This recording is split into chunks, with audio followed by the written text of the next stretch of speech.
up. ተስፋ መቁረጥ abdii kutuu. Don't give up. You are almost there.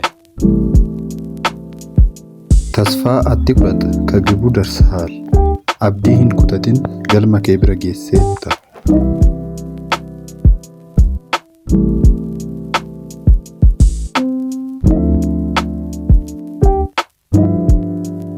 Take after or to resemble a family member. መመሳሰል fakkaachuu yookiin wal fakkaachuu. She takes after her mother. እሷ እናቷን ትመስላለች. እሷ እናቷን ትመስላለች. isheen haadha ishee fakkaatti.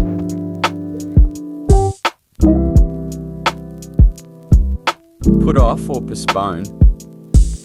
ማራዘም yeroo biraatti dabarsuu yookiin tursiisuu.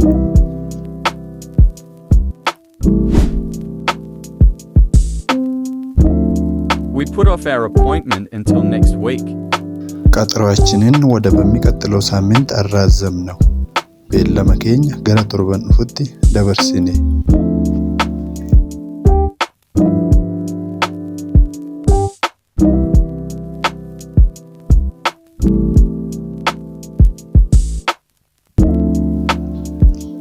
Break up means ending a relationship. መለያየት ግርግር በኡ. Dave broke up with his friend. Dave ከጓደኛው ጋር ተለያየ. Dave hiriyaa isaa waliin ግርግር በአን.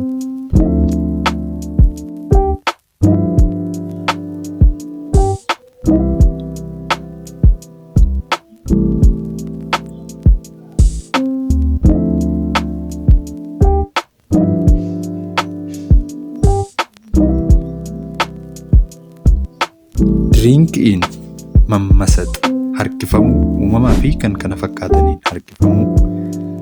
I'm drinking in every movie Messi makes on field. Messi ሜዳ ላይ የሚያደርገውን እንቅስቃሴ ሁሉ በአንክሮት እየተመሰጥኩ ነው. ሶሶቺ ሜሲን ድሬ irratti godhu hundi xiyyeeffannoon ilaalaa jira. Let down ማሳዘን gaddisiisuu. I'm sorry I let you down. ስላዛዘንኩ አዝናለሁ. ዋናን ሲገድሲሴፍ ነንገድ ዮብን ይፈማ. Eat up means eat all. ጨርሶ መብላት ጥሙረኒ ኛቹ. Eat up your food without leaving any leftovers. ምግብን ሳታተርፍ ጨርሰ ብላ.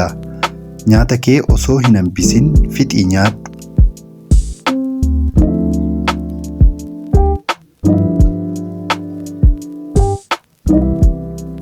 Drink up ጨርሶ መጠጣት ጥሙረኒ ሩጉ.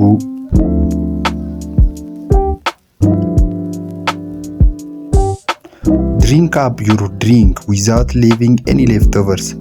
መጠጥን ሳታተርፍ ጨርስ ጠጣ. ዱጋቲ ኬ ኦሶ ሂነምቢሲን ፊጢ ዱጊ. Dig in means start eating. መብላት መጀመር ኛቹ ጀልቀቡ. Since the food is getting cold, let us dig in now. ምግቡ እየቀዘቀዘ ስለሆነ አሁን እንብላ. ያን ቀበናዋን ጅሩፍ አሙማ ሃኛን. Cut off ንግግር ማቋረጥ ዱቢ ነማ ግዱ ሴኑ.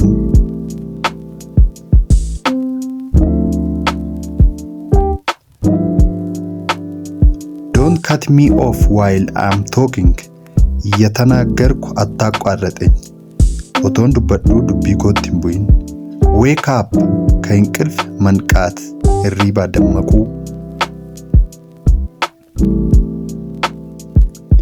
I wake up at 7 a.m. but I usually stay in bed for a few minutes. ጠዋት 1 ሰዓት ላይ እነቃለሁ ግን አብዛኛው ጊዜ ለጥቂት ደቂቃ አልጋ ውስጥ እቆያለሁ. አኒ ገነማ ሰዓት tokkotti nan dammaqa garuu osoo hin ka'in xinnoo sireerran tura.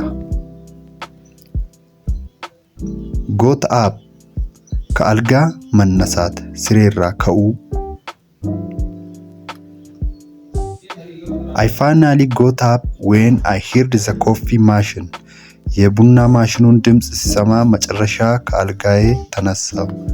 ኡማ ይረት የሮን ሰገሌ ማሽና ቡና ዳገው ስሬ ራነን ከይ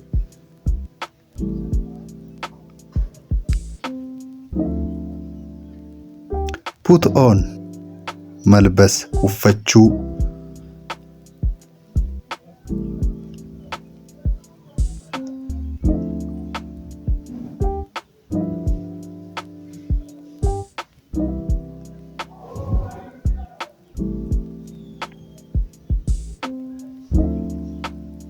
figure out መፍትሄ መፈለግ ፎርማት በርባዱ